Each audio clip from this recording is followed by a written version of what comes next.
Kevin McGuire here in Beaver Stadium, where Nebraska comes away with a 17-14 victory. The Cornhuskers go up 17-0 as the game progresses, but Penn State, as they've done most of the season, show that they're a little gritty and they're not going to be easy to put away. Obviously, their rally comes up a little short today, but the football game is really just a side note of everything that has happened here over the past week. Obviously, this was a very emotional day for a lot of people involved. Not just the football team, their players and their coaches, but the fans, the students, the alums. This was a great opportunity for everybody to come together and kind of unify and say to the nation that this is a proud university and it's a proud community, and they're not going to let the stuff that has happened tragically and disturbingly take away from what Penn State really is. And that's the impression that I got. As I told people before, I don't have direct ties to this university. I have family that went here, but I've always been kind of an outsider. I grew up a fan. I followed this program. I learned about college football by watching this team. So when I saw what happened today, it made me proud just to be a part of it. I know that sounds kind of strange, and it probably sounds like it's trivializing the things that have happened here. I'm not trying to do that in any way, but this was a day that really brought a lot of attention to this university. How were they going to respond? There were some thoughts that things would go negatively.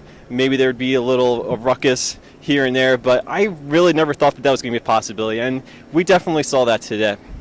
Obviously, this is Tom Bradley's first game as a head coach for Penn State. He is the interim head coach in place of the fired Joe Paterno. He's off to an 0-1 start, but overall I think the message was clear that he was proud of the way his team responded today. Clearly he would have wanted to have that win today and really give everybody a slight reason to smile, I guess you can say.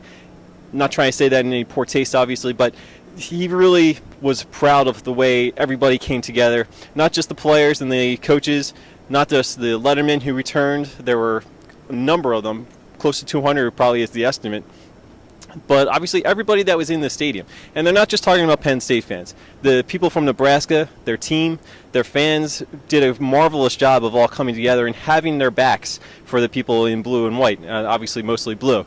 It was a great scene before the game when Penn State and Nebraska both met at midfield for a little pregame prayer, and there was another smaller prayer after the game as well. But that was a great scene. By all indications, it seems as though it was Nebraska's idea to do that. So much credit to them. It just shows you that sometimes in life there are more important things than sports, and it doesn't matter what uniform you wear.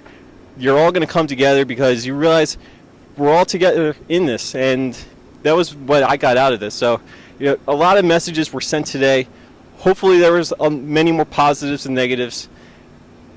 Now it's a little bit back to reality. It's going to be interesting to see how everything plays out now that we've all had that game where we can all just kind of come together and start the healing process as a community and a university and a football program. Speaking of the football program, we might as well just talk a little bit about the football team. The loss today still gives them their first Big Ten loss of the season, but they still control their own destiny, and now they have the 2 games left at Ohio State and at Wisconsin. Ohio State going down today to Purdue, so that kind of helps out Penn State a little bit, maybe takes a little bit of the pressure off, but it's going to be very interesting to see what happens next week. We all know that Penn State's history in Columbus is not exactly all that great. They've only won there once since joining the Big Ten in 1993, and yes, it was a memorable game, but it was very defensively sound, and it's going to be tough to score points. I think we've seen that over the years between Penn State and Ohio State. So you know that Ohio State's going to come out hard next week. They still have a shot at the Big Ten Leaders Division as well, but they have to win out. So next week is a must-win for Ohio State. Not necessarily a must-win for Penn State, but it would do a whole lot to help their cause as they go into the final week at Wisconsin. Again, Penn State controls their destiny, and we'll see how that all plays out. They still have a lot to play for. I know there's going to be many distractions off the field, but as far as the team themselves, it seems like they're focused, seems like they're ready to go. Maybe today was a little emotionally draining, but we'll see how they respond when they go back on the road. The keys today was just containing that running game. Penn State just wasn't able to do it, and you don't see it too often when Penn State's running defense doesn't find the stops that they need, but Rex Burkhead just had a monster day on the ground. Taylor Martinez was very effective with the triple option. Not so much in the passing game, but he came up with some clutch passes as well, so you have to give him credit for that. Again, Nebraska went up 17-0 in this game. Penn State showed that character once again. They made some adjustments, and they clawed their way back into it. They made a game of it, and they took it right down to the final minute of the game, really, where they just weren't able to come up on a 4th and 1 when Silas Ray was stopped short. So that's it. Penn State is now 8-1 on the season. Again, 2 games to play in the Big Ten. They're 5-1 in the Big Ten. Nebraska gets a must-needed win to stay alive in the Legends division. So we'll see how it all plays out from both divisions standpoint.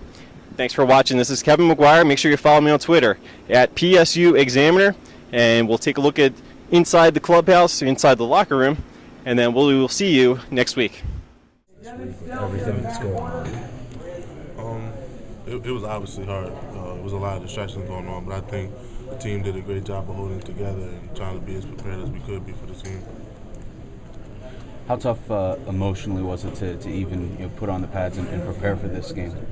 It was real tough emotionally for me. We're going out there, especially on senior day, without our head coach, and it was just a lot of stuff going on this week. But like I said, I think we did the best job possible to try to prepare ourselves for this game. Were the emotions wearing on you guys when Nebraska all of a sudden it's 17-0?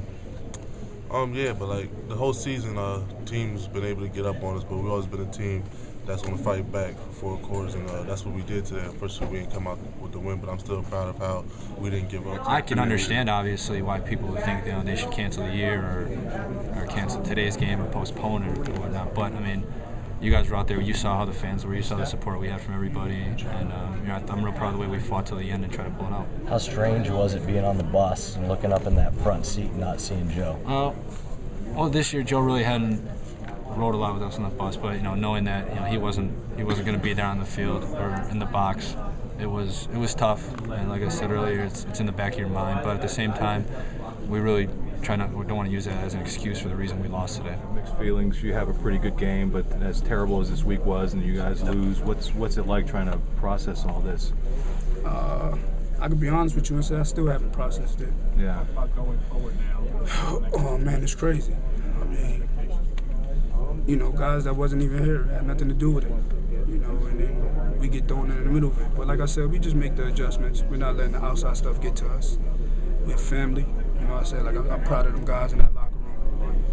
They did everything they can to make this a game and even try to take the lead and tie the game up. Whose idea was the walking out, number 1, and number 2, the meeting with the Nebraska players?